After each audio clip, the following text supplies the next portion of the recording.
If West Virginia is going to win in Lawrence, Kansas, it's that Zach Alley defense that's going to make the difference.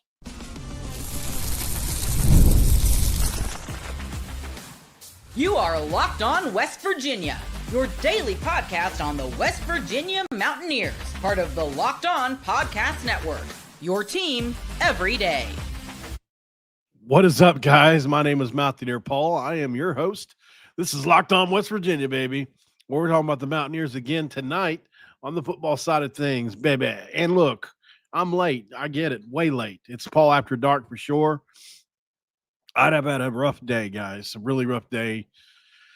We'll get to it eventually. Thanks for making Locked On West Virginia your first listen and for being a part of the Locked On Podcast Network where we talk about your team, the Mountaineers, every single day. Going to be brought to you by our friends, of course, and as always, over at Game Time. And look, with Game Time, download the Game Time app, create an account, and use the code Locked On College for $20 off your first purchase. Thanks for making Locked On West Virginia your first listen and for being a part of the Locked On Podcast Network. We talk about your team every single day, as always. I think I may have already said that. Hey, guys. Hey, Doris. Hey, everybody. I'm glad you liked the video, John. All right, so I've had a rough day, guys. I know I've said that in the open.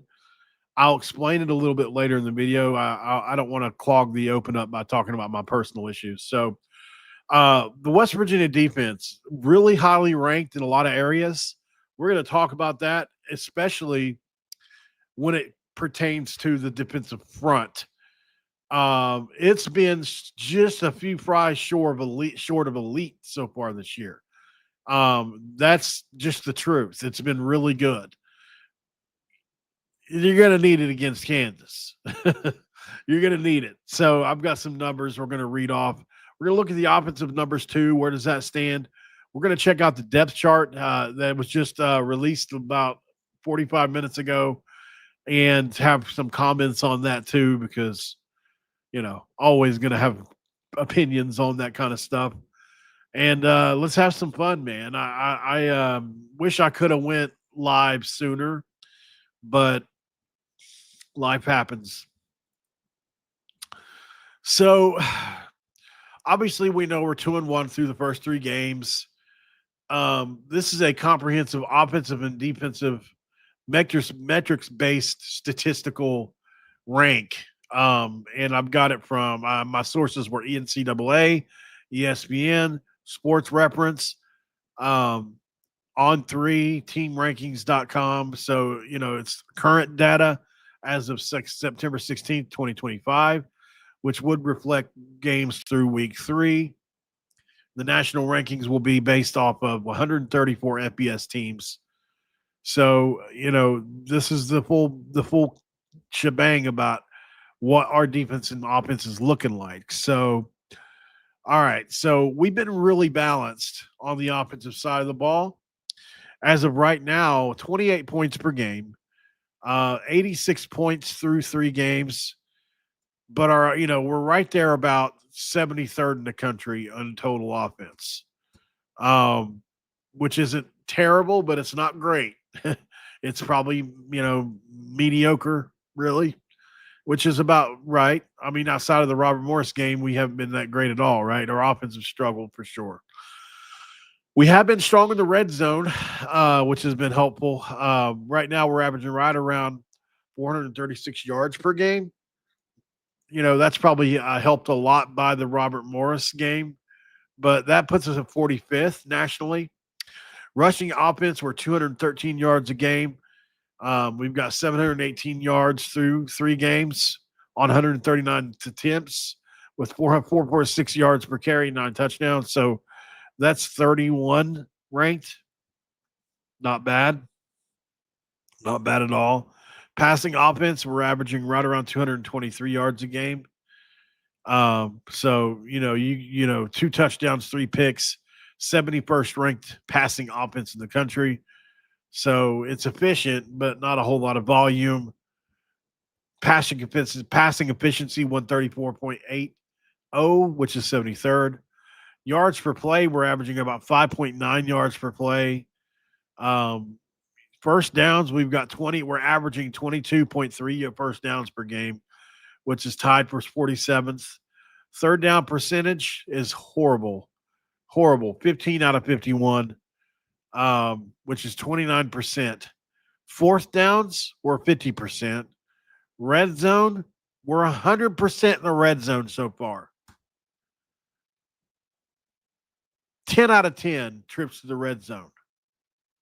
We're number one in the country in red zone offense. Don't ask me. I don't know how that happened, but it's apparently true. So we'll definitely have to keep track of that. So time of possession, we're 118th, which makes sense. Penalties, we're tied for 103rd. So we've had quite a few penalties. And then turnovers, we're tied for 85th. And had it not been for the game against Robert Morris, we would be way lower. It is unfortunate. Now, on the defensive side of the ball is where it gets really good. Scoring defense, 14.7 points per game. Over 3 games is 44 points, tied for 33rd in the country. Total defense is 300 yards per game. That's 47th in the country. Rushing defense, 93.7 yards per game. That's top 30 in the country. Excellent. Passing defense, 68th. Obviously, Holstein hit us for quite a few yards last week. But outside of that, we hadn't given up nothing, which we're at around 206 yards averaging per game right now. We'll take that all year. You keep people at 206 yards a game, you'll be a top 15 by the end of the year. Most people's, you're going to go up some as the year goes on. Yards per play, we're allowing about 4.3 yards per play. I don't have a rank for that. Tackles for loss, 7.3, and 22 total, which is pretty good. Sacks, we are absolutely killing sacks right now. Averaging right around 3 sacks a game. Obviously, that's elite.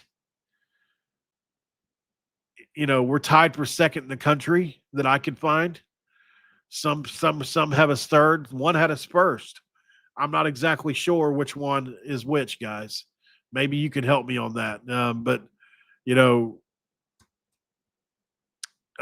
David, my email would be right here for you, by the way. Rocco Paul 0 at Gmail. Let's see, Paul 0 at gmail.com. All right. So it's in the chat.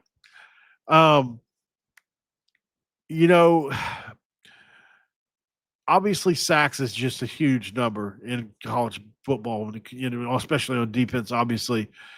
First downs allowed, 15.7 per game, which is really good.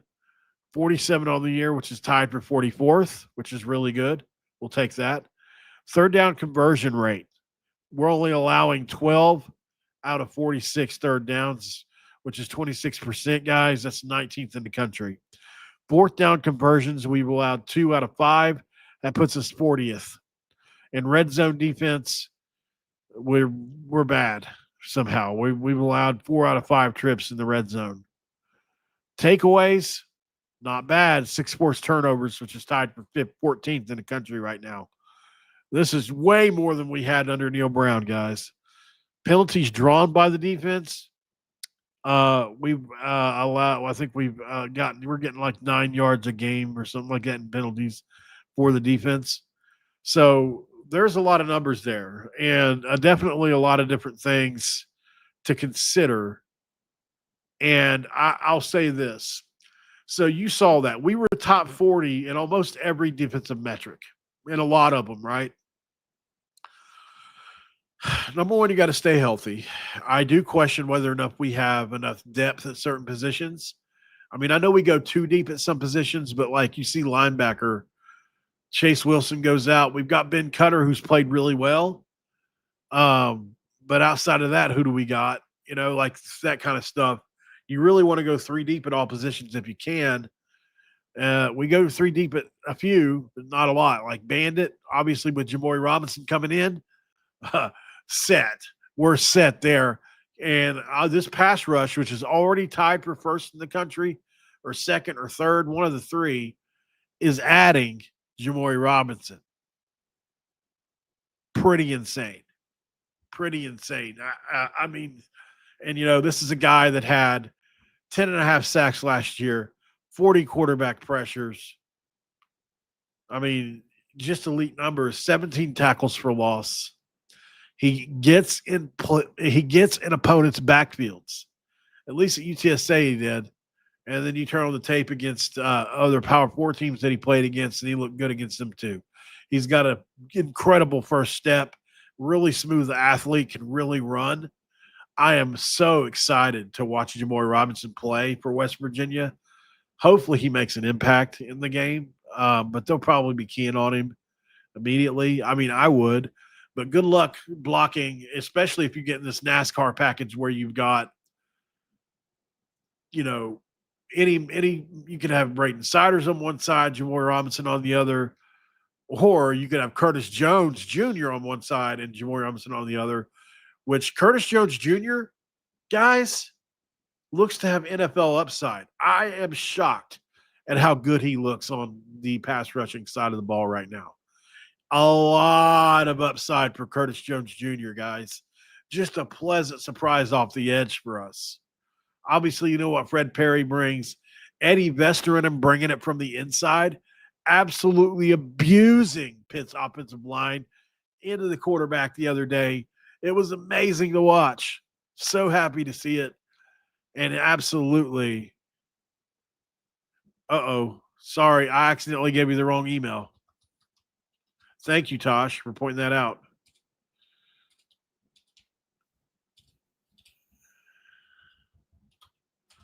Thank you very much. Let's go to break really quick. On the other side, guys, they released the depth chart today, and were there any changes? We talk about that next. And this episode of Locked On West Virginia is going to be brought to you by our friends over at, of course, you know it, you love it, Prize Picks. When it comes to Prize Picks, guys, they're doing quite a few different things right now, but probably the best thing they do right now is, well, let me explain it like this. It's a daily fantasy app where making the right call can actually pay off for you. You and I make decisions every day. We walk around, we make decisions, even unconscious decisions. Well, on Prize Picks, being right means cashing in. With football being back, Prize Picks is the simplest and fastest way to get in on the action. Just pick more or less on 2 or 6 player projections, and you can turn your takes into real prizes, all in less than 60 seconds at that. So I love checking projections like, what is it, Josh Allen, who may rush for more or less than 270 passing yards, or Saquon Barkley may rush for more or less than 1 rushing touchdown, whatever. Download the Prize Picks app today and use the code LOCKEDONCollege to get $50 in lineups after you play your first $1 lineup. That's Locked On College for $50 in lineups after you play your first $5 play. Do it today with Prize Picks. It's good to be right. Segment 2, let's crack open a Dew, which is really a Gatorade in disguise, as we discuss this depth chart, man. All right.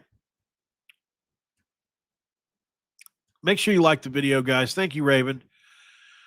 I meant to text you and I forgot yesterday. I had a bad day today, y'all. Bad day. Long story short, I'm going to be finding a new place to live. I'd had a disagreement with the landlord. So I'm not gonna go to details, but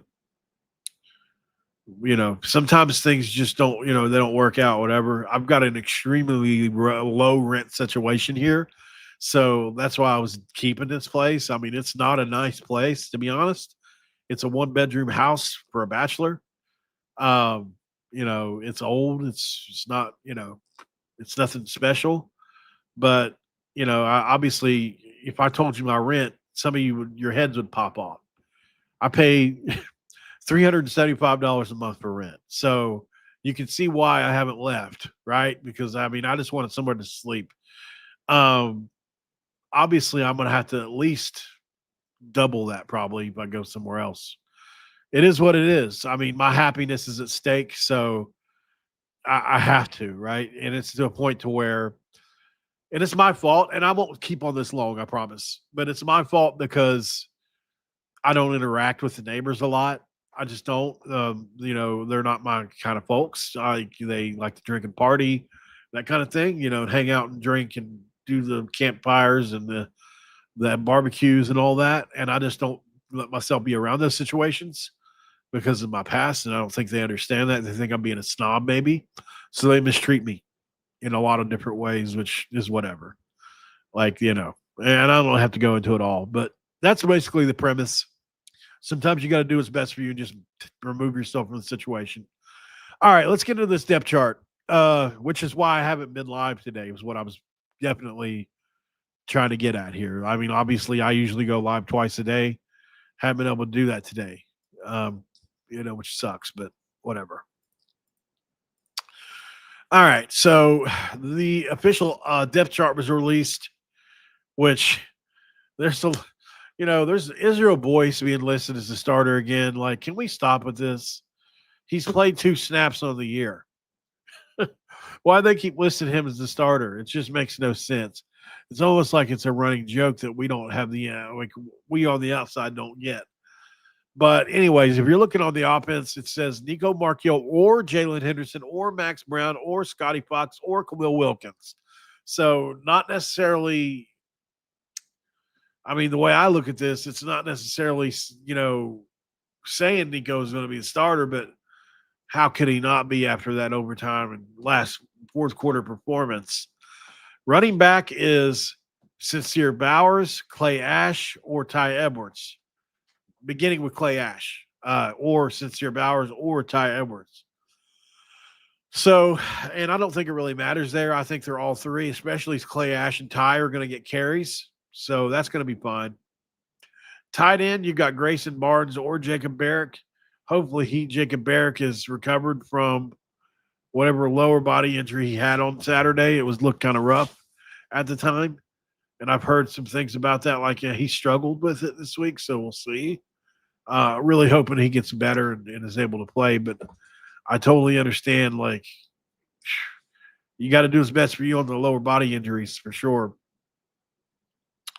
So that's tight end spot. Let's see. Wide receiver, why? Can I just say right now that I was wrong about something? I was. And I'm going to do a video on it tomorrow. I just didn't have time to today.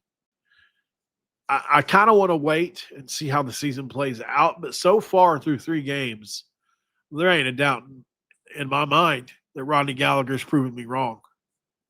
It just is what it is. He's taken another step. He has turned himself into a really good slot receiver. He's dangerous after the catch, which he proved that on Saturday, and really consistent for Nico. There's a pretty good chance he's going to catch a lot of balls this year if he stays healthy. And the improvement is drastic, guys. It just is. Let me just tell you that. Under Neil Brown, it just wasn't I don't think it was the right offense for him. And I think this is the right offense for him. And you can see it. You go watch the Pitt game again. I mean, he was confident. He was open. He was shaking dudes. He looked like the 4-star guy we all thought he was coming out. And it would be so big time for us if he could just turn into that security blanket type player for Nico. Well, he did Saturday, and I'm really hoping that continues to be the case because I'm rooting for him. As I've always said, just because I have doubts about a player doesn't mean I'm not rooting for them. I'm not one of those kind of people that if I take a stand on somebody, that means I'm rooting against them. No. Obviously, at the end of the day, the ultimate goal is for West Virginia to be good. So I don't care if somebody I hate in life is making West Virginia good. I'm not going to sacrifice this part of my happiness because of one person, So yes, Rodney Gallagher absolutely has earned a starting job, a starting spot. And I was telling somebody the other day, I would consider, and I said, I think I told you guys this the other day, I think Rodney Gallagher would be a good running back. We saw it again on Saturday. You threw that little swing pass out to the side, boom, he hit the one move, juked the dude completely out of his shoes. What would he look like if you handed it to him out of the backfield? I just consider it. I think he would be a good running back. All right, so back to the depth chart. Obviously, Clay Ash has played well Saturday. I meant to say this earlier, but Clay Ash played well Saturday. I mean, obviously, it's obvious Ty Edwards was a stud. We all know that. But Clay Ash had some really crucial catches and some really critical moments, and he deserved every bit of it. And his poor mom, she's messaged me a few times, like basically saying, "Don't give up on my boy," basically, because there have been a couple times where I've said, "I don't think he's very good." Which we just didn't have any tape on him, though. That's what I was trying to explain to most people was like, if you don't got a lot of tape on somebody, you can't really go up high school, when somebody's 2 years into their college career. They're obviously should have improved by then. Yeah, Zach, that's a pretty good guess for Rodney there. For those of you listening, he said he projects Rodney to have about 60, 70 catches for 600 yards or touchdowns. That makes sense. Okay, so obviously we're back into or on Singleton or Gerard Bowie.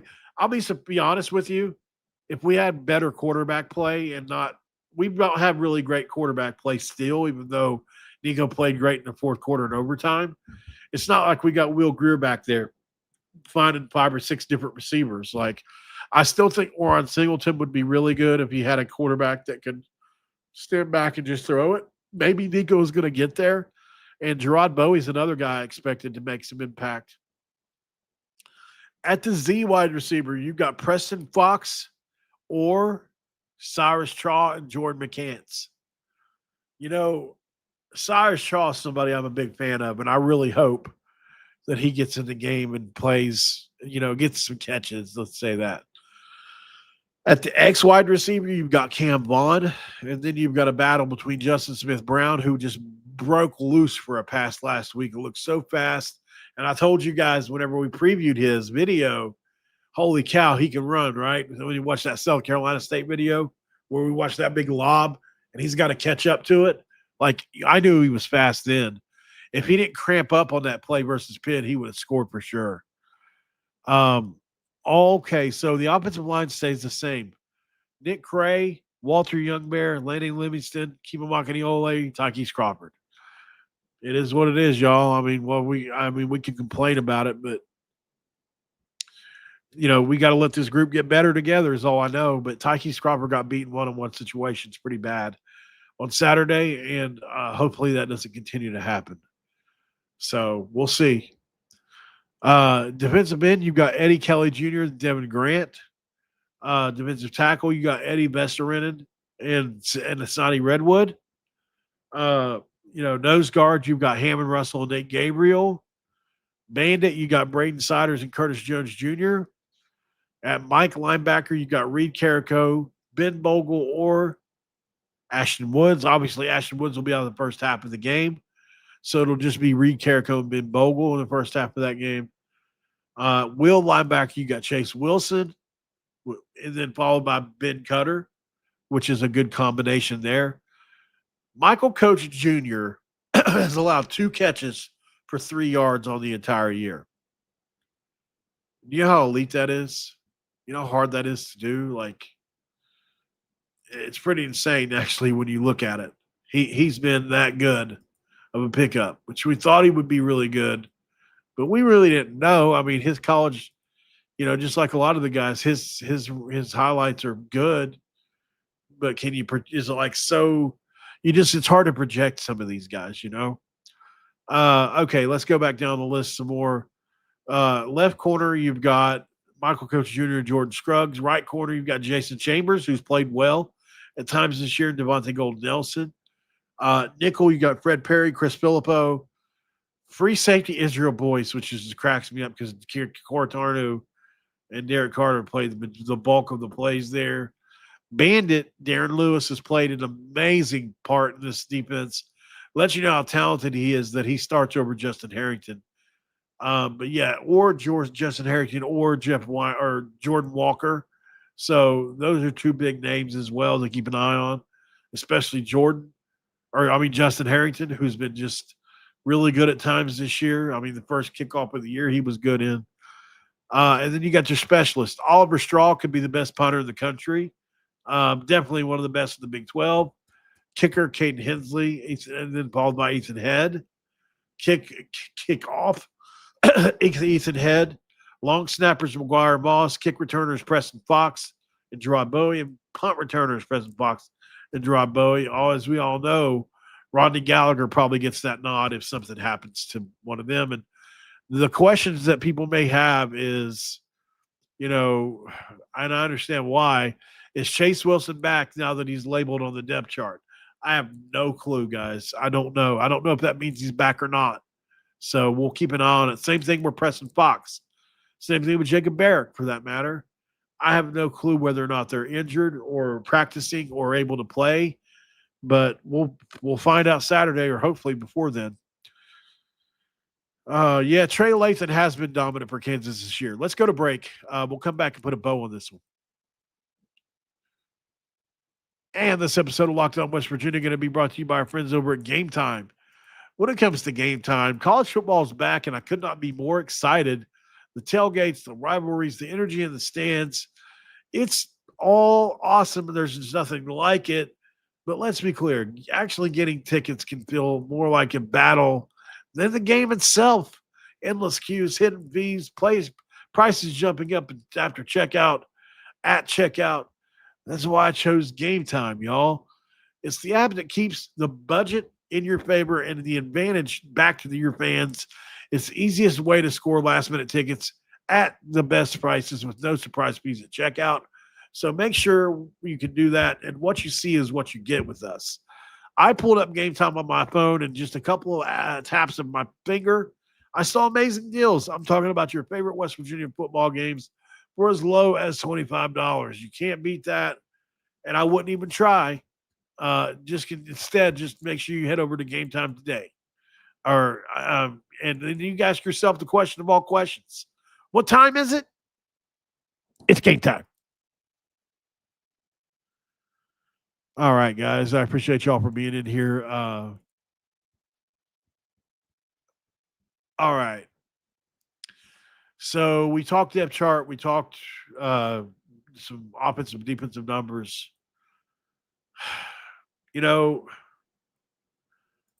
This is going to be a big test for West Virginia Saturday, and I don't know if anybody's framed it up for you yet, but Vegas has this thing at about 14.5, I think, or it started out 11.5, and now it's up to it's either 12, 13, or 14. I can't remember. I can go look, though. Let's look what it is really quick because this keeps changing, and it will over the week. West Virginia versus Kansas spread. Okay.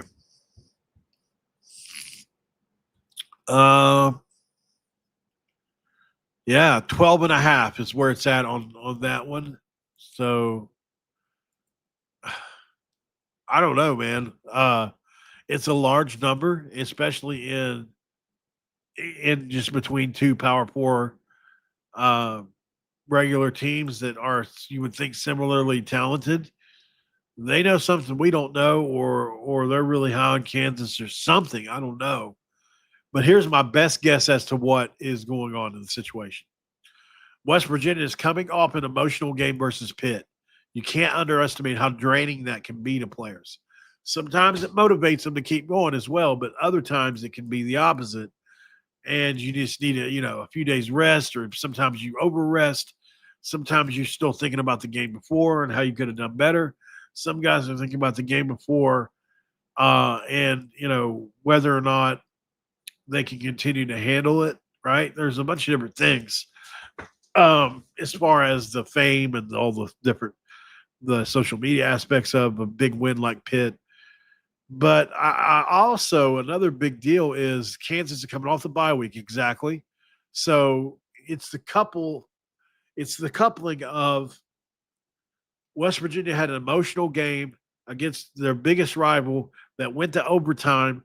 You've got injuries, and you've got Kansas coming off a bye week in a game, coming off a game where they really played well at times, but they couldn't quite handle Missouri on defense.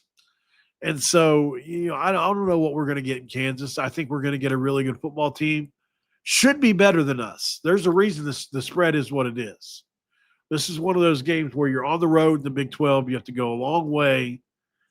Would it be too crazy for us to win this game? No. But 12 and a half points says that Vegas really thinks that they're going to win this game.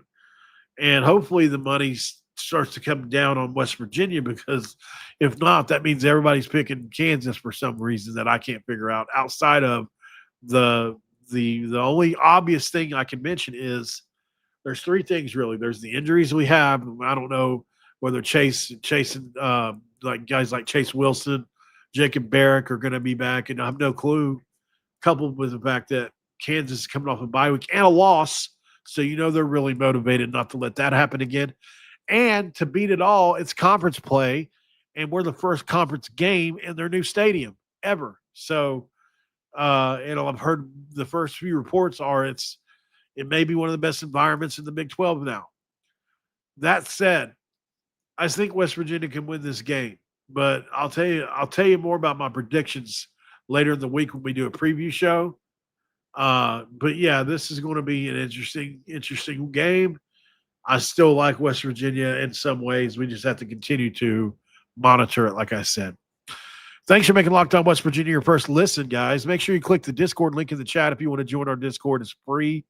It is something really fun to do. And I'm in, everybody talks. There's their own little ecosystem in there. So it's great. But until the next one, I will see you later, guys. Thanks for making Locked On West Virginia your first listen. But I got to tell you about another big moment for Locked On. Locked On TV and Fire TV present college football's kickoff, your ultimate college football weekly preview, where Drake Toll from Locked On Big 12 leads the conversation along two-time AP Coach of the Year, Gary Patterson, and also former college star Jesse Hawley. That's pretty good. Also, Locked On's local experts are going to be involved there. It's a college football preview only Locked On can do. College football fans, football's kicking off every Thursday throughout the season, only on Fire TV. All right, guys, I appreciate y'all so much. Like I said, it's going to be a fun week of prep watching this game. Hopefully you guys enjoy it, and we'll see you then. Good night.